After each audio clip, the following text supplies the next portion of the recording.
बिस्मिल्लाहिर्रहमानिर्रहीम। प्रोग्राम दो टोक के साथ मैं हूं आपका मेजबान मोहम्मद अली। नाजरीन, जनरल रिटायर्ड परवेज मुशर्रफ साहब के खिलाफ फैसला आने के बाद अवाम में, इदारों में शदीद गम व गुस्सा पाया जाता है, जबकि अपोजिशन जमातों के हलकों में मिठाइयां तकसीम की जा रही हैं कि यह फैसला तारीख साज करार दिया जा रहा है कि मुल्क की तारीख के अंदर आज तक किसी फौजी आमिर को सजाए मौत नहीं दी गई। साथ ही साथ जो पैरा 66 है उसके ऊपर अपोजिशन जमातों की जानिब से भी शदीद तनकीद की जा रही है और उस जज के खिलाफ जो है सुप्रीम जुडिशल काउंसिल जाने की बातें की जा रही हैं कि सुप्रीम जुडिशल काउंसिल में और आर्टिकल 211 के तहत उनके दिमागी तवाजुन को भी चेक किया जाएगा कि वो आया जहनी तौर पर फिट हैं या नहीं, क्योंकि इस किस्म का फैसला जो है वो आईने पाकिस्तान, कानून पाकिस्तान और सही मानों में मजहबी लिहाज से भी बिल्कुल हर चीज के मुनाफी है। और साथ ही साथ आपको बताते चलें कि परवेज मुशर्रफ साहब के खिलाफ फैसले की जबान इकदार के मुनाफी करार दी गई है फिरदौस आशिक अवान साहिबा की जानिब से।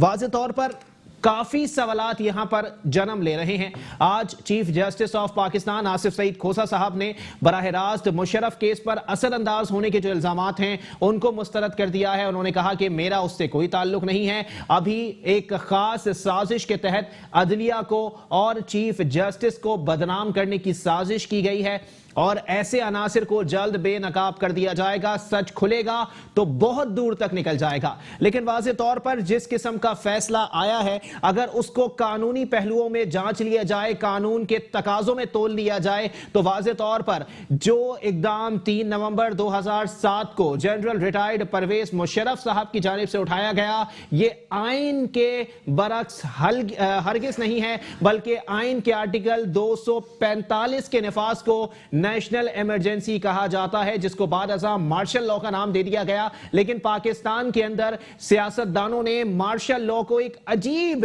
एक मसला बना के रख दिया है। हालांकि मार्शल लॉ के लफ्जी मायने कुछ और हैं, जबकि मिलिट्री टेकओवर को मार्शल लॉ नहीं कहा जाता। मुशर्रफ साहब ने आर्टिकल 245 का निफाज किया और नेशनल इमरजेंसी जो है वो नाफिज की और उस पर गद्दारी का मुकदमा बनता ही नहीं है। अदालत की अगर बात कर ली जाए तो परवेज मुशर्रफ साहब ने वीडियो बयान में वाज़ेह तौर पर एक ही अल्फाज अदा किए हैं कि मेरा मौकिफ, मेरे वकील का मौकिफ भी इस तमाम तर मामले के अंदर नहीं सुना गया है। और साथ ही साथ एमकेएम पाकिस्तान, जो कि मुशर्रफ साहब के दौर में एक बड़ी इत्तेहादी जमात करार दी जाती थी जनरल रिटायर्ड परवेज मुशर्रफ साहब की, उन्होंने भी इतवार के रोज इस पर बाकायदा तौर पर एक एहतजाज का ऐलान कर दिया है। इस पर मुजाहरा किया जाएगा और आज भी डॉक्टर फारूक सत्तार की जानिब से और उनके फॉलोअर्स की जानिब से एक एहतजाज प्रेस क्लब पर रिकॉर्ड कराया गया है, जिसके अंदर बहुत बड़ी तादाद में लोगों ने शिरकत की और वाज़ेह तौर पर उन्होंने कहा कि यह एक मुतासिब फैसला है और यही अल्फाज को जो डॉक्टर खालिद मकबूल सिद्दीकी साहब के भी थे। गुज़िश्ता रोज आमिर खान साहब, जो कि एमकेएम पाकिस्तान की सीनियर डिप्टी कन्वीनर हैं राबिता कमेटी के, उन्होंने वाज़ेह तौर पर एक बयान दिया कि अगर मुशर्रफ को इस मामले के ऊपर डी चौक पर लटकाने की बातें की जा रही हैं तो फिर जितने जर्नेलों ने मार्शल लॉ लगाया था उनकी लाशों को निकाल के, अयूब खान के ढांचे को निकाल के और जियाउल हक के जबड़े को निकालकर भी डी चौक पर लटका दिया जाए तो शायद पाकिस्तान के अवाम जो आज जनरल रिटायर्ड परवेज मुशर्रफ साहब के खिलाफ फैसला आने पर सीखपा दिखाई देते हैं, वो शायद कुछ ठंडे हो जाएंगे। इस पर बात करेंगे। हमारे साथ सैयद मोहम्मद उरूज साहब मौजूद हैं। ऑल पाकिस्तान मुस्लिम लीग से आपका ताल्लुक है, बहुत शुक्रिया सर, आपने अपना कीमती वक्त इनायत किया। जबकि उनके साथ तशरीफ रखते हैं राना गुलजार ताज साहब, पाकिस्तान पीपल्स पार्टी से आपका ताल्लुक है, बहुत शुक्रिया राना साहब, आपने भी हम तक कीमती वक्त इनायत किया। सर, गुफ्तगू का आगाज में आपसे करूंगा। सर, किस तरह से देख रहे हैं इस तमाम तर फैसले को कि एक ऐसे जर्नेल जिसने 3 जंगें पाकिस्तान के लिए लड़ी हों उसको सजाए मौत दे दी जाए? बिस्मिल्लाहिर्रहमानिर्रहीम।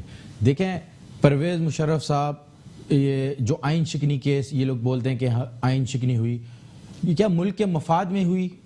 मुल्क के मफाद में थी। उनका दौर आपने देखा कि हम कितनी तरक्की की तरफ गामजन थे। उसके बाद आपने टाइम देखा कि उसके बाद हमारी आवाम कितनी परेशान है, जो आज तक अभी तक परेशान है। अच्छा, तो परवेज मुशर्रफ साहब गद्दार कैसे हो सकते हैं जिसने काबे के लिए जंग लड़ी हो, इस मुल्क के लिए कारगिल पे जंग लड़ी हो? ठीक है, आप बताएं मुझे कि वो कैसे आप उसने गद्दार कह सकते हैं? अभी आपने खुद ने मुझे बोला, अभी आपने यहाँ पे बोला 245 की जो शिक है उसके मुताबिक तो परवेज मुशर्रफ साहब गद्दार होते ही नहीं है।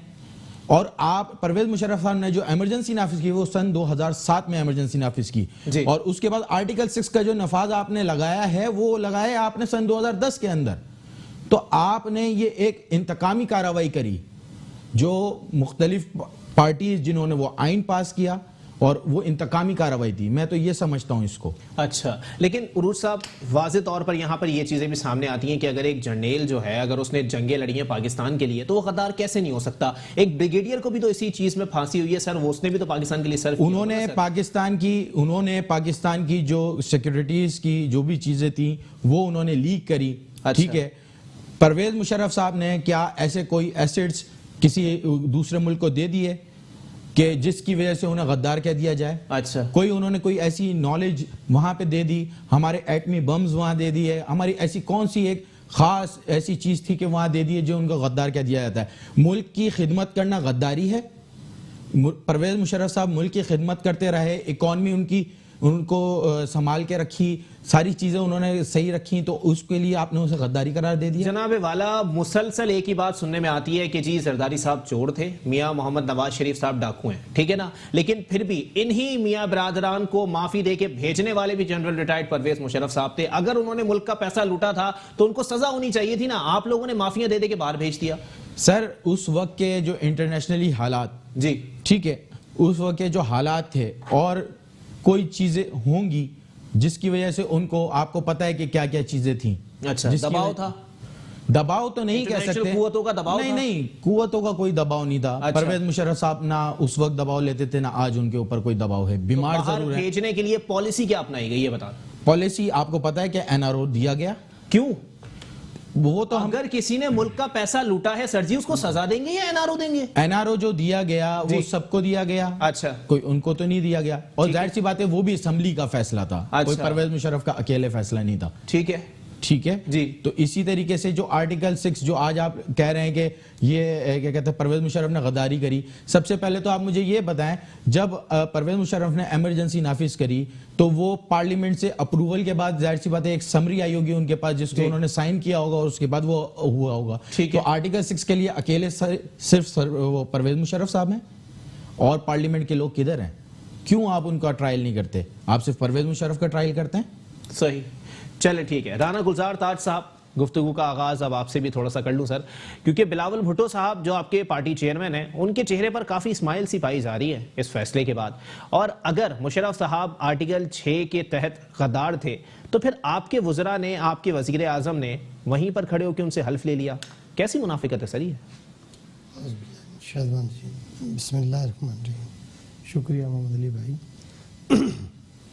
मोहम्मद अली भाई, बात यह है कि ये तो खैर चेयरमैन साहब ही बता सकेंगे, लेकिन मैं अपनी राय आपके सामने रख रहा हूँ जी। इस मुल्क में ये मामलात बड़े गमगीर हुए हैं इस वक्त, और मैं ये समझता हूँ कि इसको बड़ी संजीदगी से सोचने की ज़रूरत है और संजीदगी से लेने की ज़रूरत है। देखिए, कायद आज़म मोहम्मद अली जिन्ना की बहन मोहतरमा फातिमा जिन्ना पर भी कुछ ऐसे ही इल्ज़ामात लगाए गए थे। बिल्कुल ऐसे ही, और उनके साथ भी ज्यादती की, और किन लोगों ने की ये आपको पता है। बिल्कुल ठीक है सर जी, खुल के बोलते हैं ना, वो कौन सा निकल के आ जाएगा, ज़ियाउल हक साहब नहीं, उसके और बोले। देखिए, उसके बाद मुंतखब वज़ीर आज़म जिसने 73 का मुत्तफ़क़ा आइन दिया, इस मुल्क की खिदमत की, उसका क्या हुआ ये आपके सामने है। उसके बाद आगे चले, हजारों पीपल्स पार्टी के कारकुनों को कोड़े मारे गए, फांसियां दी गई, वो क्या हुआ ये भी आपके सामने है। ठीक है, देखिए ये है कानून का मामला। जब अदालतों ने शहीद जुल्फ़िकार अली भुट्टो को फांसी दी तो हम तो फरियादी है ना, इंसाफ हमें भी मिलना चाहिए था। बिल्कुल। आज अगर परवेज मुशर्रफ को फैसला सुनाया तो उन्हीं अदालतों ने सुनाया है कि दूसरी अदालतें नहीं हैं। तो मैं ये समझता हूँ कि इसमें तहश में नहीं आना चाहिए। अच्छा। संजीदगी से सोचना चाहिए और इसको मोहब्बत से। बिलावल भुट्टो साहब कह रहे हैं कि जी परवेज मुशर्रफ साहब हो या फिर वफाकी हुकूमत हो। जी सर, कानून सबके लिए है। जो जुल्फ़िकार अली भुट्टो साहब को जो सजाए मौत दी गई वो सुप्रीम कोर्ट ने दी थी, और जो परवेज मुशर्रफ साहब का जो फैसला जो सुनाया गया और जिस जल्दी में सुनाया गया वो स्पेशल कोर्ट ने सुनाया गया। बात ये है, कोर्ट है, सुप्रीम कोर्ट है, हाई कोर्ट है, स्पेशल कोर्ट है। अच्छा, बनाई इन्हीं लोगों ने जी। उसमें वो अपील में अपील के रास्ते के अंदर आखिरी जो मोहरा आता है सर जी वो अदालत आलिया, अदालतों ने ही फैसला दिया है जी। तो सुप्रीम कोर्ट ने ना सर खुसूसी अदालत बनाई जाती है। मैं गुजारिश कह रहा हूं कि ये अदालतों में जाए ना। अच्छा। रोडों पे आकर मुजाहरे करना, रोडों पे आकर एहतजाज करना, ये कोई मसाइल के हल तो नहीं है। अच्छा। आप अदालतों का एहतराम करें जी। ये है दो इदारों को आपस में लड़ाने की साजिश। ठीक है। देखिए जो मुशर्रफ के साथ उस जमाने में थे तो उनको भी आप लाएं, मुशर्रफ भी साथ, तो ये सब इकट्ठे थे ना जी। आज जब ये सूरत हाल है, हमारी आर्मी बिल्कुल हमारे मुल्क के मतलब हमारे माथे का जुमर है, बिल्कुल ऐसे ही। और हमें उसके खिलाफ बोलना भी नहीं चाहिए क्योंकि इदारे हैं और इदारों को मुस्तहकम करना हम सबकी जिम्मेदारी है। तो मैं ये समझता हूँ कि इन दोनों इदारों को आपस में तय करना चाहिए और आपस में लड़ना नहीं चाहिए, और कोई भी कानूनी रास्ता ऐसा निकालना चाहिए जिससे ये मसाइल हल हों। अच्छा। और जमहूरियत के रास्ते में किसी को भी नहीं आना चाहिए। सर जी जमहूरियत की आप बात कर रहे हैं, आर्टिकल 245 का निफाज हुआ था ना, जमहूरियत के तहत हुआ था। और कल मेरे साथ नईम अहमद अवान साहब थे पाकिस्तान पीपल्स पार्टी से, उन्होंने कहा कि 1973 का आइन जुल्फिकार अली भुट्टो साहब का दिया हुआ है, किसी के बाप की जागीर नहीं है। तो बिल्कुल अगर किसी के बाप की जागीर नहीं है तो उसमें 245 जो आर्टिकल है वो भी किसी के बाप की जागीर नहीं है। आप देखिए जी। देखिए जब जमहूरियत मुस्तहकम होगी तो मुल्क मुस्तहकम होगा। अच्छा। 19-20 हालात हर मुल्क में होते हैं, ये नहीं होता कि आप जमहूरियत पर शब खून मार दें। क्या उस वक्त मैं आपसे गुजारिश ये करता चलूं कि ये जमाना अयूब खान हो जी, याह्या खान हो, जनरल ज़िया साहब हो, अच्छा। मुशर्रफ साहब हो, देखिए इन्होंने मुल्क को हमेशा से कहा कि जी हम ठीक है, ये गलत है। हम जब तक इन चीजों को खत्म नहीं करेंगे जी जी। तो फौज अपना काम करे, जमहूरी लोग अपना। लेकिन सर जी ये जमहूरियत के जितने ठेकेदार हैं उनके तो मुंह पर ये तमाचा साबित हुआ कि अगर मवाजना कर लिया जाए कि जमहूरियत के अंदर और आमरीत के अंदर दोनों सूरतों के अंदर पाकिस्तान किस दौर में ज्यादा तरक्की याफ्ता ममालिक के अंदर शामिल हुआ है तो वो आमरीत का दौर ही साबित होगा। उस पर आपके लीडर ने ये वाज़ेह तौर पर भी कहा हुआ है कि जी बदतरीन जमहूरियत बेहतरीन आमरीत से बेहतर है, क्योंकि जमहूरियत के अंदर दुकानें चमकी हुई होती हैं सियासतदान। देखिए बस जमहूरियत जो है जी ये अवाम की मंशा है और अच्छा। अवाम की मर्जी की हुकूमत होती है। ठीक है। डिक्टेटर की हुकूमत डंडे के जोर पे होती है। ठीक है। तो फिर भी अवाम निकले में एक डिक्टेटर के लिए। देखिए ये कुछ और मामलात हैं। अच्छा। मैं वो बात इसलिए देखें कोई ऐसी गुफ्तगू नहीं करना चाहता जी। जो बदमजगी की तरफ जाए। ठीक है जी। हमारे लिए मैं फिर कहूंगा कि तमाम इदारे काबिल एहतराम हैं और इदारों का एहतराम और उनको मुस्तहकम करना ये हमारी जिम्मेदारी है। ठीक है। तो हमें इदारों के खिलाफ बात नहीं करनी चाहिए। बात ये करनी चाहिए कि जो इस वक्त की जरूरत है जी जी। वक्त की जरूरत ये है कि जो कुछ परवेज मुशर्रफ के साथ हुआ है उसको वो कोर्ट में जाएं, अपील दाखिल करें, और ये आखिर ऐसा क्यों हुआ। उस वक्त परवेज मुशर्रफ अकेले तो नहीं थे और दूसरे दोस्त भी तो थे। कराची के अंदर ताकत का मुजाहरा हो रहा था जी जी। और 45 लोगों को मार दिया गया 12 मई को और कहा कि जी ताकत का मुजाहरा है, देखें आप। ये आपको भी पता है, तो क्या उस वक्त नहीं पता था कि आप अपने ही लोगों को मार रहे हैं। देखिए बहुत सी ऐसी बातें हैं जी जी। तो मेरी गुजारिश ये है कि इस चीज पर डिस्कस कम से कम की जाए। इदारों का मामला है। एक ब्रेक के लिए मुझे कहा जा रहा है जी, चले ठीक है। ब्रेक के लिए मुझे कहा जा रहा है, ब्रेक के बाद प्रोग्राम को यहीं से कंटिन्यू किया जाएगा। पीएसपी का मौकिफ भी जानने की कोशिश करेंगे कि पाक सरजमीन पार्टी, क्योंकि मुस्तफ़ा कमाल साहब के बड़े गहरे ताल्लुकात रहे हैं और जब कराची बनाने की बात की गई तो मुशर्रफ साहब ने पानी की तरह पैसा बहाया था और उन दिनों जो मेयर कराची थे उनका नाम सैयद मुस्तफ़ा कमाल था। एक ब्रेक के बाद उनका मौकिफ भी जानने की कोशिश करेंगे।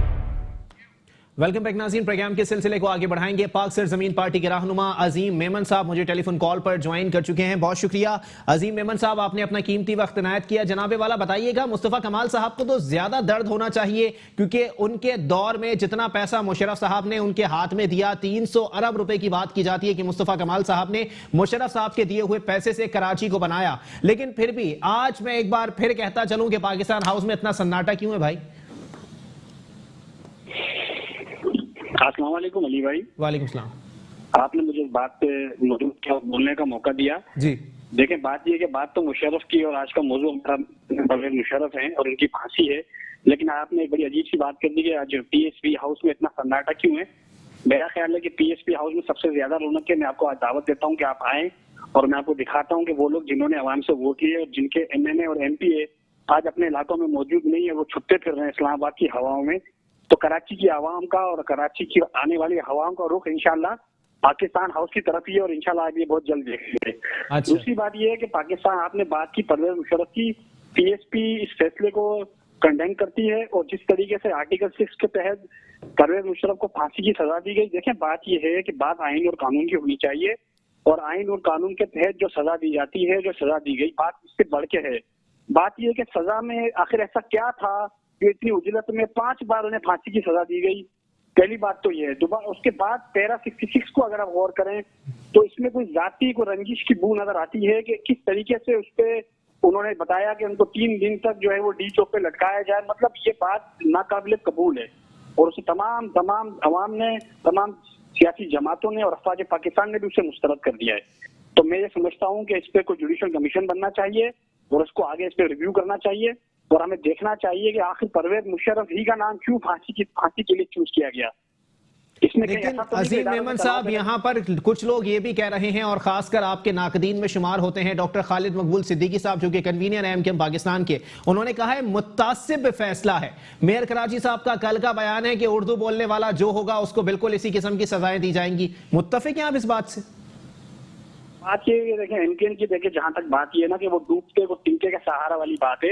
एमकेएम की सियासत डिलीवर वो कर नहीं पाई शहर के लिए, आज तक वो कुछ कर नहीं पाए, तो वो महाजिर कौम का या महाजिर बात का कुछ सहारा लेना चाहते हैं। देखिए, मुशर्रफ को जब 10 साल से एमकेएम की जरूरत थी, पिछले दिनों में वो सियासी तौर पे भी कमजोर थे, वो बीमार भी थे, तो एमकेएम उस वक्त कहाँ थी? उन्होंने उसे सियासी सहारा क्यों नहीं दिया परवेज मुशर्रफ को? बात यह है कि एमकेएम जो है वो अब्दुल्ला की शादी में बेगाना दीवानी वाली बात है कि वो एक जलसा करना चाह रही है, क्योंकि देखें उनके पास बात करने के लिए नहीं है, उनके नुमाइंदे टीवी चैनल पर नहीं आ पाते। इस वजह से नहीं आ पाते कि उनसे सवाल ये होता है कि आपके वसीम अख्तर की कारकर्दगी क्या है। उनसे फिर वो फैक्ट्स एंड फिगर पे बात हो जाती है कि आपको अरबों रुपए के जो फंड मिले हैं, आपने लोगों को कुछ डिलीवर नहीं किया। इस वजह से वो भागते फिर रहे हैं, वो छुपते फिर रहे हैं, लेकिन उन्हें एक मौजूद मिल गया है, वो महाजिरत की बात करें। देखिए, ये बात महाजिर की नहीं है, ये पूरे पाकिस्तान की बात है। हमें फख्र है कि परवेज मुशर्रफ का ताल्लुक कराची से है, अल्हम्दुलिल्लाह हम उससे फख्र करते हैं, लेकिन बात इससे आगे की ये है कि पूरा पाकिस्तान से तमाम कौमें और इंक्लूडिंग अफवाज पाकिस्तान मुखालफत करती है इस फैसले की, और परवेज मुशर्रफ के साथ खड़ी है। लेकिन मैं समझता हूँ कि एमकेएम को इस दफा फिर तासुब की बात नहीं करनी चाहिए, उससे बाहर आ जाना चाहिए एमकेएम को, और एमकेएम को सोचना चाहिए कि भाई चल से जुलूस और मुजाहरे से कुछ नहीं होना, आगे चल के बहरहाल ये मौके इसी वजह से दिए जाते हैं और इसी वजह से लोग लेते हैं कि जमहूरी लोग नाकाम हो चुके हैं। अब सिंध का हाल देख लें, ख्वाह वो पीपल्स पार्टी हो, ख्वाह वो एमकेएम हो, वो डिलीवर नहीं कर पाते या वो डिलीवर नहीं कर पाए, उसी के नतीजे में होता ये कि जब इलेक्शन की बात आती है तो वो बात करेंगे, पीपल्स पार्टी वाले सिंध का नारा लगाएंगे, एमकेएम महाजिर का नारा लगा के वोट लेने की कोशिश करेगी। मैं समझता हूँ उनको जो है अब जरा आगे सोचना चाहिए, कुछ आवाम के लिए सोचना चाहिए कि भाई हमने आगे क्या डिलीवर अब तक किया है इस कौम को, और आगे इस महाजिर की नाम नेहाद महाजिर की बात करने वाले इस शहर को इन्होंने अब तक क्या दिया है। लोगों को भी इस बारे में सोचना है, और एमकेएम को भी रिव्यू करना पड़ेगा कि आगे उनके पास क्या लाए अमल है कि वो इस कौम को देना चाहते हैं, अपने ग्रुप को अपनी ग्रुपबंदी से ठीक है। अजीम मेमन साहब, आप मेरे साथ लाइन पर ही मौजूद रहिएगा। गुफ्तगू का आगाज मैं उरूज साहब एक बार फिर आपकी तरफ लेकर आऊंगा। जनाबे वाला, इस वक्त बातें की जा रही हैं कि जी ये मुत्तासिब फैसला है, और खालिद मकबूल सिद्दीकी साहब एक बार फिर उनका बयान कोट करता चलूं, उन्होंने कहा कि ये मुत्तासिब फैसला इसलिए क्योंकि मुशर्रफ साहब का ताल्लुक कराची से है। मेयर कराची साहब ने कल के एमडीसी के अंदर भी उन्होंने यही बात की कि जनाबे वाला उर्दू बोलने वाला था इसलिए इसको फांसी दे दी गई, वरना अगर उर्दू बोलने वाला नहीं है तो फिर आप उठाएं, ज़ियाउल हक साहब को भी लटकाएं और अयूब खान साहब को। नहीं, परवेज मुशर्रफ साहब खुद भी कई दफ़ा ये बात कह चुके हैं, और वो कहते हैं पाकिस्तानी बनो। सही।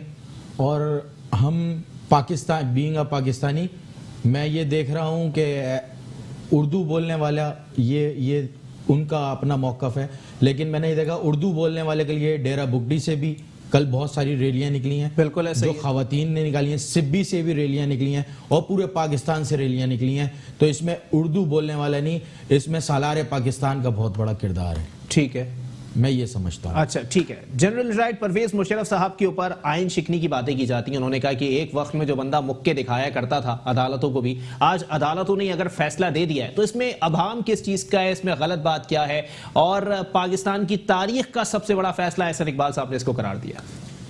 एहसन इकबाल साहब की अपनी सोच है जो वो कह रहे हैं। बात यह कि अगर वो अदालतों को मुक्के दिखाए थे, जो कहीं से प्रूफ नहीं होते कि वो अदालतों को मुक्के दिखाए गए थे, वो फुटेजेस हैं जी, ठीक है। दूसरी बात ये कि परवेज मुशर्रफ साहब को जब आप लोग ये यानी जो फैसला दिया गया ये कहते हैं गद्दार हैं, तो ज़रा मुझे ये बताएं कि जो उनके जहाज़ को जो वो लैंडिंग करा रहे थे इंडिया में ले जाके या कहीं और करा दो, जो आर्मी चीफ मुल्क से बाहर हो उसके नीचे दूसरा आर्मी चीफ लगा दो, तो ये कौन सा ये गद्दारी नहीं थी? ये गद्दारी नहीं थी? परवेज मुशर्रफ को किसी आप यानी जो आपके आर्मी चीफ को किसी और मुल्क में लैंड करा देते आप, ठीक है, तो आर्टिकल 6 के तहत रेफरेंस भेजते ना अगर ये गद्दारी थी तो? आर्टिकल 6 के तहत बात यह है कि अगर परवेज मुशर्रफ साहब जब उतरे और उसके बाद के बाकी आपको पता है कि उसके बाद के क्या हालात थे, अच्छा, उन्होंने माफीनामा भी लिखा और चले गए। जो आज वो बोलते हैं कि हमने माफीनामा नहीं लिखा, अच्छा, तो माफीनामा उन्होंने लिखा अच्छा, और बोला हम सियासत में अब 10 साल तक नहीं रहेंगे शरीफ बरादरान जी। तो ऐसा तो आप लोगों को सबको पता, पाकिस्तानी आवाम तो सर जी ये साबित करना जो है, माफी अगर नामा जमा कराना था तो अदालत में जमा कराते ना जनाबे वाला कि 10 साल तक हम लोग सियासत में नहीं आएंगे। एक जर्नल को क्या हक पहुंचता है कि उसको जी माफी लिख के और आप फिर वहां से रवाना हो? आपको पता है कि उस वक्त इमरजेंसी बिल्कुल आर्टिकल 245 नाफिज था, ठीक है ना, आर्टिकल 245 नाफिज था और उस वक्त जो चीजें जो जमा की गई आप लोगों को पता है कि वो सारी चीजें जाहिर सी बात है आर्मी चीफ जब इमरजेंसी नाफिज होती है तो आपका जो हेड होते हैं वो आर्मी चीफ होते हैं, तो उधर ही चीजें आती हैं, आपको अच्छा, पता है वजीर आजम से होते हुए आर्मी चीफ के पास आ रही होती है। अच्छा, मतलब अगर मियां मोहम्मद नवाज शरीफ साहब की 2 बार हुकूमत करप्शन की वजह से गई है तो मुशर्रफ साहब ने करप्ट आदमी को माफी दे के बाहर भेज दिया? नहीं, मुशर्रफ साहब ने कोई अकेले तो नहीं भेजा होगा। अच्छा, उसमें आपकी पार्लियामेंट हतमी फैसला तो मुशर्रफ साहब का होगा ना? हतमी फैसला नहीं होता, देखें किसी भी चीज का हतमी फैसला नहीं होता। हर चीज ये होती है कि परवेज मुशर्रफ साहब ने अकेले कर दी। अच्छा, अकेले तो नहीं करती, पार्लियामेंट अप्रूवल होती है। परवेज मुशर्रफ साहब का जो केस है जी, अभी आप देख लें, अगर बिल साइन होने आएगा उनके पास तो साइन करने की अथॉरिटी तो मुशर्रफ साहब के पास ही है साइन करने की अथॉरिटी। लेकिन बात यह कि बहुत सारी चीजें जो है पार्लियामेंट की अप्रूवल से होती हैं, अकेले साइन तो वो नहीं कर रहे। मुशावरत जरूर होती है हर किसी चीज में, ठीक है। जब एक घर चल रहा होता है तो उसमें कुछ लोग होते हैं, कुछ बड़े होते हैं, सब मुशावरत करते हैं, उसके बाद वो केस को उस चीज को हल किया जाता है, ठीक है। इसी तरीके से जाहिर सी बात है उस वक्त के हालात वो रहे होंगे। अच्छा, अभी मुझे ये देखें कि आप जो आर्टिकल 6 जो लगा है परवेज मुशर्रफ के ऊपर, जिन्होंने ना वो केस ना पार्लियामेंट से अप्रूव है, जबकि आर्टिकल 6 ये कहता है कि पहले पार्लियामेंट से अप्रूवल ली जाए, ठीक है, वो तो केस ही नहीं है, फिर वो अदालती गैर आईनी हो गई मेरे हिसाब से तो सही, क्योंकि वो ये हमारा आइन कह रहा है कि अगर आर्टिकल 6 आपने लगाना है तो पहले पार्लियामेंट से अप्रूवल लेंगे आप, जो कि नहीं ली गई। अच्छा, तो ये कैसे इस केस का फैसला दे देगा? फिर आपने एक ऐसा फैसला जो गैर, आज आपने देखा होगा बहुत सारे हमारे मुफ्ती नईम साहब का भी फतवा उसके ऊपर आ चुका है, ताहिर अशरफी साहब का भी उसके ऊपर बयान आ चुका है और काफ़ी मुंतज़मीन का उसके ऊपर बयान आ चुका है, जिसके ऊपर उन्होंने ये क्या है, ये इंसानी हुकूक की पामाली कर दी गई है। अच्छा, कि किसी को यानी अगर कोई इंसान फौत हो जाता है तो उसको दफन किया जाए, ना कि उसको घसीटा जाए और घसीट के फिर उसको डी चौक पे टांगा जाए, 5 बार फांसी दी जाए। सही, तो ये इंसानी हुकूक की पामाली हमारे मुफ्ती हजरात ने दी गई। और मैं आपके फोरम से ये एक अपील करूंगा मैं पाकिस्तानी कौम से कि परवेज मुशर्रफ अगर आज आप अपने सालार को नहीं बचा सके, अगर आप उनके लिए बाहर नहीं आ सके, तो आप ये याद रखिएगा कि आप अपने बच्चों को क्या मैसेज देंगे कि हमारे जो आर्मी पर्सन्स होते हैं क्या वो गद्दार होते हैं? हम क्या मैसेज देंगे अपने बच्चों को कि बेटा आप आर्मी ज्वाइन नहीं करेगा, नहीं तो आप कभी भी गद्दारी के जमरे में आ सकते हैं? हम अपनी जनरेशन को क्या जवाब देंगे? सही, चले राना गुलजार ताज साहब, बात वहीं आ जाती है घूम फिर के कि पार्लियामेंट से अप्रूवल के बगैर आर्टिकल 6 लगा दी गई और पाकिस्तान पीपल्स पार्टी के चेयरमैन ने उस पर ट्वीट कर दिया, जबकि पाकिस्तान पीपल्स पार्टी को जमहूरियत की अलामत और विफाक की अलामत समझा जाता है। विफाक की अलामत समझी जाने वाली जमात के सरबराह ट्वीट कर रहे हैं कि जी जमहूरियत बेहतरीन इंतकाम है। देखिए, जमहूरियत ही बिल्कुल सही कहा उन्होंने परवेज मुशर्रफ पर तो ये बात नहीं की। अच्छा, जमहूरियत एक बिल्कुल बेहतरीन इंतकाम है। देखें, बेनज़ीर भुट्टो साहिबा को शहीद कर दिया गया। देखिए जी, बेनज़ीर भुट्टो साहिबा को शहीद कर दिया गया, जुल्फ़िकार अली भुट्टो साहब को तख्ते-ए-दार पे लटका दिया गया। बिल्कुल, हमने कोई माहज़राई तो नहीं की, हमने भी अदालतों से ही इंसाफ मांगा, लेकिन हमने माहज़राई नहीं की। और आज भी हम यही बात कहते हैं कि तहम्मुल से काम लिया जाए। ठीक है, इन्हीं अदालतों ने फैसला दिया है तो इनके रिव्यू में जाएं, आप इनसे ही इंसाफ मांगे। ये अदालतें सुपीरियर हैं। अगर आज मिसाल के तौर पे हमारा एतमाद इन अदालतों पर नहीं है तो क्या फ़ायदा? लेकिन हम तो राणा इसकी साहब बड़ी देखिए, कुर्बानी आज देकर आप भी अदालतों ऑपोजिशन का के अंदर है एहतराम मानते हैं। ना, आज आप ऑपोजिशन के अंदर है तो आप इस तरह की बात कर रहे हैं कि जी अदालतें बिल्कुल मोहतरम हैं, अदालतों का एहतराम करना चाहिए, रिव्यू में जाना चाहिए, लेकिन अदालतों का एहतराम तब कहां चला गया था जब एक खत ना लिखने पे आपके वजीर आजम को घर भेजा गया और बाद में आपने इफ्तिखार मोहम्मद चौधरी साहब को जुडिशियल मार्शल लॉ एडमिनिस्ट्रेटर के अलकाबात से नवाजा था।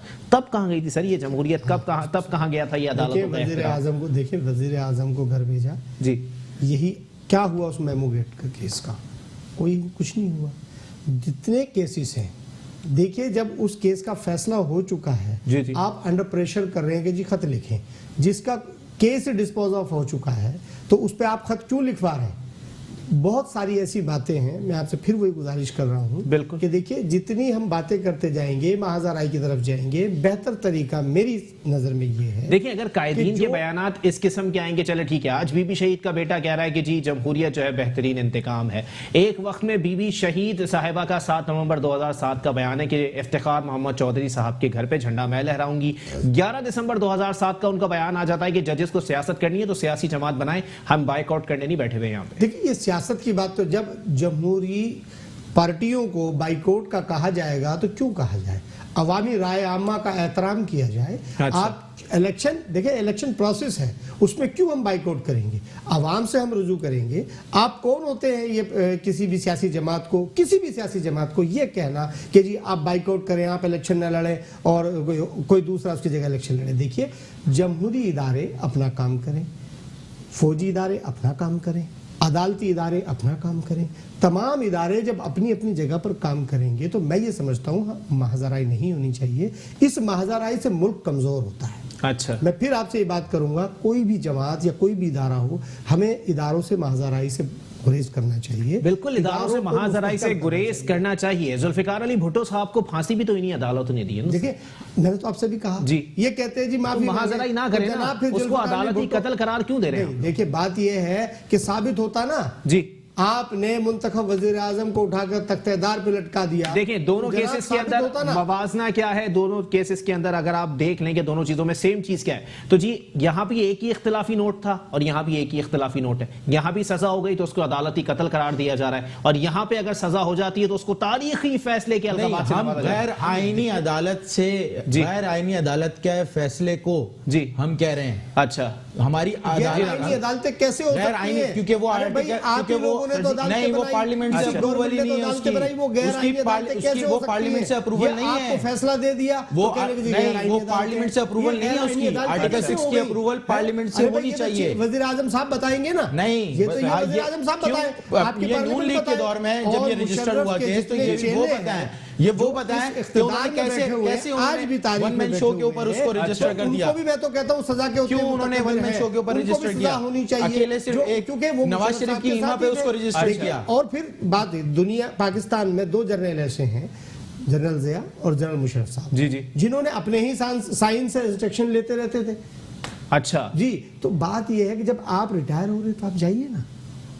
तो ये उनसे हल्फ लेते रहते थे। ठीक है, कुछ तस्वीरें आज भी मौजूद हैं। तो है हल्फ लेने की बात, क्यों ली? बाइकआउट करते ना, बाइकॉट करते। बीबी शहीद के नजरिए के ऊपर बाइकआउट करते थे तो बोलते जियाउल हक की तरह खड़ी नहीं हुई बीबी, उनके सामने मुशर्रफ के साथ बाइकआउट करते थे। बात ये कमरुज्जमा कायरा साहब बोलते मैं अपनी कनपट्टी पे गोली रखकर मार दूंगा और यूं कर दूंगा।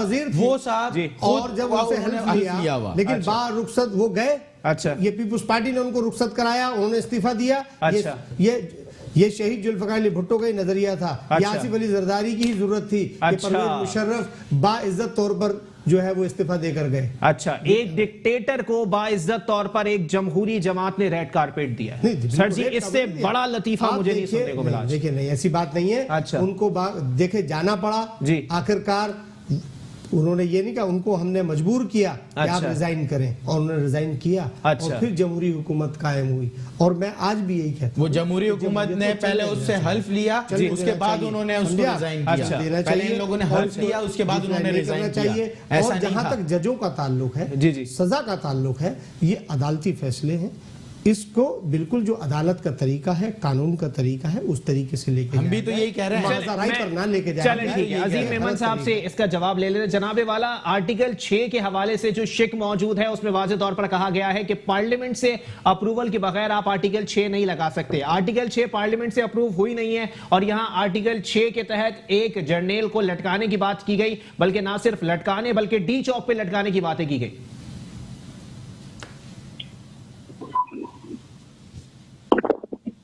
अजीम मेमन साहब, आपको मेरी आवाज आ रही है?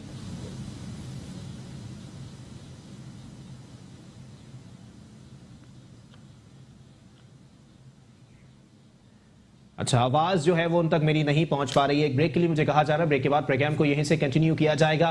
पूछा जाएगा आर्टिकल 6 का निफाज पार्लियामेंट की मंजूरी के बगैर कैसे हो गया, और अगर पार्लियामेंट ने मंजूर किया है तो वो डॉक्यूमेंट सामने आना चाहिए कि पार्लियामेंट से अप्रूवल के बगैर एक अदालत ने एक जर्नल को जिसने 3 जंगें पाकिस्तान के लिए लड़ी हैं उसको डी चौक पे लटकाने की बातें की गई हैं। एक ब्रेक के बाद प्रोग्राम को यहीं से कंटिन्यू करेंगे। वेलकम बैक नाज़रीन, प्रोग्राम के सिलसिले को आगे बढ़ाएंगे। पाक सरजमीन पार्टी से अजीम मेमन साहब हमें एक बार फिर ज्वाइन कर चुके हैं। अजीम मेमन साहब, बताइएगा जनाबे वाला, आर्टिकल 6 के अंदर बातें की जा रही हैं कि उसको पार्लियामेंट से अप्रूव किए बगैर उस पर सजा नहीं दी जा सकती। ये गैर आईनी इकदाम किया गया है और अदालतों की जानिब से पार्लियामेंट से अप्रूव किए बगैर एक जर्नेल को सजा दे दी गई है। सर, जैसा कि मैंने आपसे पहले कहा अली भाई कि इस फैसले को बड़ा उजलत में किया गया है और पैरा 66 उसकी अक्कास करता है कि जिस तरीके से उनको कहा गया कि 3 दिन तक उनको जो है वो डी चौक पे लटकाया जाए। देखिए, वही बात है कि एक बार फिर मैं समझता हूँ कि हमारा पीएचडी मुतालबा करती है कि एक दफा फिर पार्लियामेंट में गद्दारी की जो इंटरप्रिटेशन की जाए कि गद्दारी क्या है, इसको रिव्यू किया जाए। इस पे कानून साजी की जरूरत है। और इसके अलावा आर्टिकल 6 को अगर पार्लियामेंट के जरिए नहीं किया गया तो उसमें से साजिश की भी वो आती है कि कहीं हमारे मुल्क में अदलिया और फौज की कोई माज़ाराई तो करना नहीं चाहता। इन सारी चीजों को देखना पड़ेगा, बड़े ठंडे मिजाज से करने की जरूरत है। इन चीजों को देखने की जरूरत है। सियासी और जमहूरी जमातों को, परवेज मुशर्रफ को इंतकाम की नजर से देखने की जरूरत नहीं है, क्योंकि कोई आज अगर मैं समझता हूँ कि पहला सवाल अवाम के ज़हन में ये आता है कि आखिर ऐसा परवेज मुशर्रफ ही क्यों फांसी के लिए, इससे पहले अगर किसी को फांसी क्यों नहीं हुई? तो भाई ये सवाल लोगों के ज़हन में है, वो सवाल छोड़ना पड़ेगा। अगर आज से बहुत अरसा पहले जो है वो भुट्टो साहब को फांसी हुई तो पीपल्स पार्टी को कई दफा असेंबलियों में मौके मिले, पीपल्स पार्टी की हुकूमत रही। पिछले दिनों 5 साल पीपल्स पार्टी ने हुकूमत की, उसकी तहकीकात करानी चाहिए। पीपल्स पार्टी को चाहिए कि वो उसके लिए उसकी तरफ जाती कि किसने भुट्टो साहब को फांसी दी, उन्हें कैसे किरदार तक पहुंचाती। इसके बाद मोहतरमा का जो मर्डर हुआ शहर के अंदर, उनको शहीद किया गया, उसकी तरफ भी पीपल्स पार्टी को तवज्जो देनी चाहिए। पीपल्स पार्टी ने अपने 5 साल दौल इक़्तिदार में दौलत लूटने के अलावा अगर कोई काम किया होता तो वो शहीद बीवी के कातलों को भी ढूंढ सकती थी। देखिए, मैं ये समझता हूँ कि इस वक्त जमहूरियत से लोग बदजन है। जमहूरियत ने लोगों को बदजन किया। हालांकि हम एक खुद जमहूरी पार्टी है, हम समझते हैं कि जो है वो डेमोक्रेसी होनी चाहिए, लेकिन डेमोक्रेसी का बेस्ट रिवेंज कहने वालों ने जो रिवेंज अवाम से लिया है उन्हें जवाबदेह होना पड़ेगा। उन्हीं के ही आगे लोग जाते हैं, उन्हीं के आगे लोग पेश होते हैं। मैं समझता हूँ कि इस वक्त जैसे आप देखते हैं कि कराची में मिसाल के तौर पर 64 बच्चे अगर केसी की जो है वो मारे जाते हैं, 64 बच्चे अगर केसी की ज्यादती से, हलाकतों से कराची में मारे जाते हैं तो वो भी तो मर्डर है। उनका कौन जवाब लेगा? वो मर्डर किसने किया है? तो पूछ सकता है कुत्तों के काटने से अगर यहाँ बच्चे हमारे 34 बच्चे मारे जाते हैं या मर जाते हैं तो आखिर उन बच्चों का कत्ल किसके ऊपर है? तो इन जमहूरी लोगों के ऊपर, इन जमहूरी कोतों में वो मर्डर आता है जो 30 साल से इस मुल्क में हुकूमत कर रहे हैं। अवाम को अगर आपने बेहतरीन सहूलतें मुयस्सर कर दी हैं, अगर बेहतरीन सहूलतें मुयस्सर कर देते तो अवाम इन लोगों की तरफ ना देखती। मैं समझता हूँ परवेज मुशर्रफ के आने पर लोगों ने वेलकम किया था कि जिस तरीके से इन लोगों ने तबाह बर्बाद किया था, इस मुल्क को जिस तरीके से दोनों हाथों से लूटा था, मैं समझता हूँ इनको फांसी देने की जरूरत है। फांसी देने की जरूरत जो उन लोगों को है जिन्होंने 1700 बच्चे थर के अंदर भूख से मर चुके हैं, उन लोगों को फांसी देने की जरूरत है जो इस वक्त इख्तियार में मौजूद हैं और 1700 बच्चों के कत्ल के जिम्मेदार हैं, उन्हें फांसी देने की जरूरत है। वो उन लोगों को फांसी देने की जरूरत है जो हमारी कुत्तों के काटने की वैक्सीन के पैसे तक खा गए हैं, उन्हें फांसी देने की जरूरत है। अली भाई, फांसी देने की जरूरत उन्होंने है जिन्होंने हमें तालीम से महरूम रखा है। फांसी देने की जरूरत उन्होंने है जो हमारी अस्पताल में दवा के पैसे भी खा चुके हैं। फांसी देने की जरूरत उन्होंने है। अगर इस मुल्क में तब्दीली, हकीकी तब्दीली चाहते हैं तो यहाँ से शुरुआत करनी पड़ेगी। जो इस मुल्क को लूट रहे हैं, जो इस मुल्क को खा चुके हैं, जिन्होंने हमारे लिए हमारे मतलब बच्चों को तालीम से भी महरूम किया हुआ है। जी अजीम भाई, आप मेरे साथ लाइन पर ही मौजूद रहिएगा। जी राना साहब, मैं चाहूंगा कि आप इस पे कमेंट करें। वाला नहीं है, ये बूट वालों के कांधों पे बैठकर आप सोच रहे हैं कि इनकी तारीफ करेंगे आपको इख्तिदार मिल जाएगा, ये आपकी भूल है। जो ये इख्तिदार आपको अवामी दे सकती है। तो मेरे भाई, आपने खिदमत की है, आप जो जितनी तारीफ कर रहे हैं और जितने आप शाह से ज्यादा शाह की वफादारी की बातें कर रहे हैं, आपकी भूल है। आप भूल जाएं, आप दो तांगा पार्टी है, तांगा पार्टी ही रहेंगे। आप अवाम की नुमाइंदगी करना सीखे मेरे भाई। आपको अगर ये लुटेरे और चोर, कल आप भी लूट रहे थे, यही मुस्तफ़ा कमाल शहर को लूट रहा था, उसका जवाब कौन देगा? यही मुस्तफ़ा कमाल जो है इस शहर के अंदर बरबिरेत और कत्ल और गारतगरी जो रोड पे हो रही थी, उस वक्त यही मुस्तफ़ा कमाल इस शहर के माई बाप थे। आप उसका तो जवाब दे दें। आप जो बातें कर रहे हैं आज फौज की और इसकी, तो आप समझ रहे हैं कि अगर दो तारीफ आप करेंगे और उनके कांधों पे बैठ के आप इख्तिदार में आ जाएंगे तो आप भूल जाएं। ये आप नहीं कर सकते मेरे भाई। लेकिन यहाँ पर राना गुलजार ताज साहब, उन्होंने जो बातें की हैं वो बिल्कुल 100% कोई पॉइंट्स उनके वैलिड भी हैं जनाबे वाला। बेनजीर भुट्टो साहिबा के कातिलों को अभी तक आप लोग गिरफ्तार नहीं कर सके। इनडायरेक्टली उस FIR में या सानिह कारसाज के FIR के अंदर चौधरी परवेज इलाही को नामजद किया गया था कि जी ये मुलविस हो सकते हैं इसके अंदर, और जब आप लोगों को इख्तियार मिला आपने उनको डिप्टी प्राइम मिनिस्टर बना दिया। नहीं, देखिए बात बिल्कुल कानूनी कार्रवाई हुई है और होगी। देखिए अच्छा। अदालतों, मैंने आपसे अब भी कह रहा हूं, पहले भी कहा, ये अदालतों का काम है। अदालतें हमें इंसाफ मुहैया करें। हम कौन होते हैं किसी को पकड़कर जेलों में डाल दें? अच्छा। बात यह है कि जब अदालतें इदारे मौजूद हैं जी, हुकूमत मौजूद हो तो फिर उसके ऊपर इंक्वायरी शुरू तो करें ना सर। बिल्कुल। इंक्वायरी कौन सी इंक्वायरी हुई है उसके ऊपर सर? बिल्कुल हुई है। अच्छा। और जहां तक आप कह रहे हैं डिप्टी प्राइम मिनिस्टर उनको बना दिया, बिल्कुल। देखिए ये एक सियासी इत्तेहाद था उनका हमारे साथ। हमने रिकंसिलेशन, हमने किसी पे इंतकामी कार्रवाई नहीं की, वो अदालतों का काम है। हमने आज भी कह रहे हैं कि ये फैसला अगर परवेज मुशर्रफ साहब का अदालत ने दिया है तो हम ये नहीं कह रहे कि अगर ये अदालतों का काम है कि उसको डिक्लेयर करें, उसको सही करें, हम उस पर असरअंदाज की बात नहीं कर रहे। आज असेंबली जो मेरे भाई ने कहा कि आर्टिकल 6 असेंबली से मंजूर कराते, तो मेरे भाई यहाँ बैठे ना खान साहब, क्यों नहीं कराया उन्होंने? हम तो नहीं कह रहे, हमने तो अदालतों पे असरअंदाज नहीं हो रहे, हम तो खुद अदालतों से इंसाफ मांग रहे हैं, हम तो खुद उनसे उनके मोहताज हैं, हम तो खुद उनका एहतराम कर रहे हैं। बात यह है कि अदालत सबके लिए एक बराबर है, कोई भी हो, कानून सबके लिए एक बराबर है। जब तक हम इस कानून का एहतराम नहीं करेंगे तो कोई दूसरा कैसे करेगा? आज अगर एक साहब को सजा मिल गई, जी ठीक है, सजा मिली तो अदालतों ने दी, आज ये कहते हैं जी ये अदालत गैर कानूनी थी, ये कानूनी। देखिए अदालत अदालत है, गैर आईनी। बात ये है कि अदालत अदालत है। अदालत क्या रोड पे जो आवाम अदालत पाकिस्तान का भी आप उसका भी फैसला करेंगे? पाकिस्तान यानी जो आज आवाम अदालत बाहर लगा दे, जो लोगों को टांग दे, तो उसको हम आइन के सूरत में लेंगे, पाकिस्तान में लेंगे। अभी ये इदारों की बात कर रहे थे, अभी ये अजीम साहब को बोल रहे थे आप उनके कंधों पे बैठ के ना आए, इदारों में तसादम ये कर रहे हैं या हम लोग कर रहे हैं? अब बात करते हैं, चिल्लाने से कुछ नहीं होता। नहीं, हम चिल्ला नहीं रहे, हम बता रहे हैं उस पर अमल होना चाहिए। कानून सबके लिए है। आर्टिकल 6 पार्लियामेंट से अप्रूव करें, अप्रूव करके उस पे काम करें। वो आम आवाम गद्दार है, ऐसा नहीं है। हमने नहीं बोला कि आम आवाम बोले हैं, आर्टिकल 6 को पहले पार्लियामेंट से अप्रूव करके फिर उस अदालत को बना दे। वो अदालत ही गैर आईनी है। पाकिस्तान पीपल्स पार्टी ने जान कुर्बान की है इस मुल्क के लिए। हम इससे ज्यादा बेहतर नहीं जानते हैं। बात वही आ जाएगी घूम फिर के जनाबे वाला कि बेनजीर भुट्टो साहिबा की अगर कत्ल की बात कर ली जाए तो लोग सबसे पहले जनरल मुशर्रफ साहब को बोलते हैं कि इन्होंने कहा था अगर आएंगी तो मारी जाएंगी। तो जनाबे वाला इसको ट्रेड करार दिया जाता है, ऐसा कुछ था इसमें कोई बात सदाकत? परवेज मुशर्रफ साहब ने जब उन्हें सिक्योरिटी देने की बात करी जी, तो वो सिक्योरिटी पीपल्स पार्टी के रहमान मलिक साहब ने क्यों नहीं लेने दी?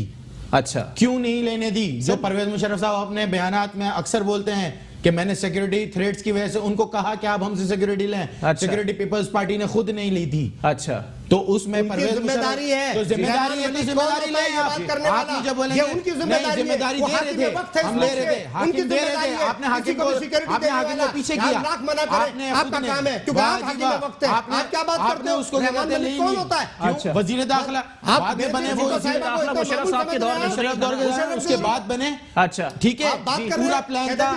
इक़्तिदार में तो बाद में आए ना। मैं वही बोल रहा हूँ, जिन्होंने काम करना था वो कातिल बन के आज काम कर गए। गए, आप फिर वो नवाजे गए, आप ये क्या बात नवाजे गए, आप एक बात करें, नवाजे गए फिर बाद में, समझे ना? जिन्होंने नहीं करने दिया फिर वो नवाजे गए, बीबी को शहीद करा दिया, नवाजे गए। आज परवेज मुशर्रफ पे बात डाल दी, इंक्वायरी आपने करनी थी, अजीम भाई सही कह रहे थे, पार्टी के वर्कर हैं, आपने उनसे करना था, ये काम कराया, उन्होंने वो सही कहा, अजीम साहब ने सही कहा, इन्होंने इंक्वायरी क्यों नहीं कराई, तो इन्होंने इंक्वायरी क्यों नहीं कराई?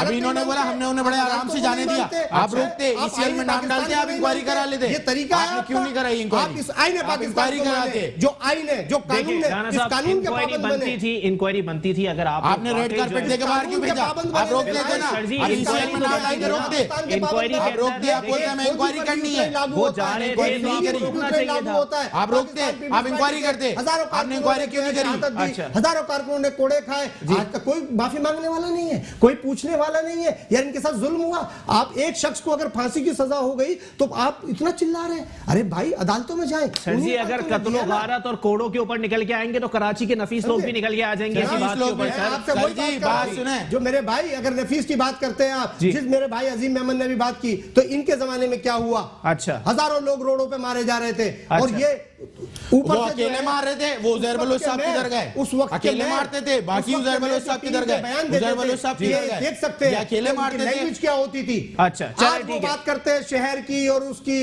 इस तरह नहीं होता। अजीम मेमन साहब, जनाबे वाला राना गुलजार ताज साहब मुसलसल एक ही बात कह रहे हैं कि जी आप जब मेयर कराची थे मुस्तफा कमाल साहब, तो उस दौर के अंदर कत्लो गारत भी हुआ है, और उस वक्त मुस्तफा कमाल साहब की लैंग्वेज जो होती थी वो इंतहाई गैर मुहज़्ज़ब और नामुनासिब हुआ करती थी। अली भाई, बात यह है कि ये मुस्तफा कमाल ही हैं जिन्होंने आज आपको इस शहर में निजात दिलाई, और फिरौनों से निजात दिलाई है जिन फिरौनों ने इस शहर पे कब्जा किया हुआ था। ये अली भाई, ये जरा मेरे मेहमान भूल चुके हैं पीपल्स पार्टी के दोस्त, कि इस वक्त राव अनवर इनके बेटे थे जिन्होंने इस शहर में 500 अफराद को एक्स्ट्रा जुडिशल किलिंग की है, वो राव अनवर से हिसाब लेना चाहिए। फांसी राव अनवर को होनी चाहिए, जो राव अनवर ने इस शहर में जुल्म किया है। फांसी जो है वो लियारी के अंदर जो गैंग वार इन्होंने बनाया था उज़ैर बलोच को होनी चाहिए। जिस तरह उज़ैर बलोच ने इस शहर पे जुल्म किया है, जो उज़ैर बलोच को उन्होंने डेवलप किया है, हमारा नहीं था और ना हमने बनाया है, और ना राव अनवर से हमारा ताल्लुक है, वो एक पुलिस वाला था, हमारी पीपल्स पार्टी से उनकी साथ सोते हैं। और आज बच्चे जब घर से बाहर होते हैं तो उनकी माएं परेशान नहीं होती हैं। आज अल्हम्दुलिल्लाह ये रिवायत हमने डाली है शहर में, इस शहर के लिए स्टेप मुस्तफा कमाल ने लिया है, और एक फिरौन और एक शैतान के सामने मुस्तफा कमाल ही हैं जो खड़े हुए हैं और जिन्होंने जो है वो एक आवाज उठाई। ठीक है, बहुत शुक्रिया। पाक सरजमीन पार्टी के रहनुमा अजीम मेमन साहब हमसे बात कर रहे थे, आपका बहुत बहुत शुक्रिया। राना गुलजार ताज साहब, राव अनवर साहब का जिक्र आ गया तो मैं आपसे सवाल करता चलूं, सर जी अगर पीपल्स पार्टी से उनका कोई ताल्लुक नहीं था तो फिर जरदारी साहब बैठ के ये बात क्यों बोलते थे ये बहादुर बच्चा है? देखिए, बात यह है कि उस वक्त हालात खराब शहर में, वो बहादुर बच्चे की बात ऐसी कि तमाम पुलिस जी, और मैं आज ये कह रहा हूं, पुलिस, रेंजर्स, आर्मी जो भी है, मुल्क के अंदर अमन कायम, जो रेंजर्स और पुलिस ने कारकर्दगी दिखाई है, हम इनको सलाम पेश करते हैं। शहर के अंदर जो अमन है वो इन्होंने ही कायम किया है। अच्छा। इन्होंने नहीं किया, इन्होंने तो दहशतगर्दों को और पनाह दी है। अच्छा। आज की तारीख में भी इनके पास जमात में आप देखें 20-20, 100-100 लोग कातिल जो है इनकी जमातों में मौजूद है, जिनको इन्होंने शेल्टर दिया है। अच्छा। इन्होंने कोई पनाह नहीं दी। बात यह है कि अगर कोई गलत काम किया उनके लिए भी अदालतें मौजूद है, उनके लिए भी कानून मौजूद है। कानून सबके लिए है, हम भी आप भी सब कानून के मातहत है। चले ठीक है, बिल्कुल। उरूज साहब कंक्लूड कर दीजिएगा, प्रोग्राम का टाइम मेरे पास खत्म हो गया है। कहां जाके ठहरेंगे ये मामलात? क्या वाकई इदारों को लड़ाने की कोई साजिश पाकिस्तान में हो रही है? इदारों को लड़ाने की कोई साजिश नहीं है जी।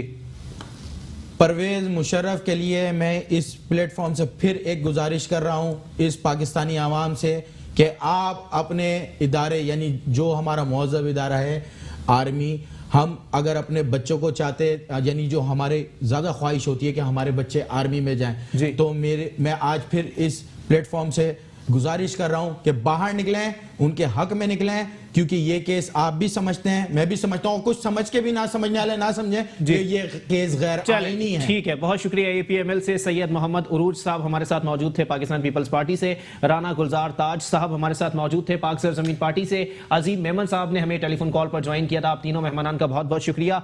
कहां जाके ठहरेंगे ये मामलात? एक जानिब अवाम की रैलियां निकलती हुई दिखाई दे रही हैं। दूसरी जानिब ऑपोजिशन इस फैसले को तारीखी फैसला करार दे रही है। आगे आने वाले वक्तों में सुप्रीम जुडिशियल काउंसिल के अंदर कौन कौन सी एसोसिएशंस जाती हैं, कौन कौन सी हुकूमतें जाती हैं, आने वाले वक्तों में ये बातें वाज़ेह हो जाएंगी। इसी के साथ अपने मेजबान मोहम्मद अली को दीजिए इजाजत। अल्लाह हाफ़िज़।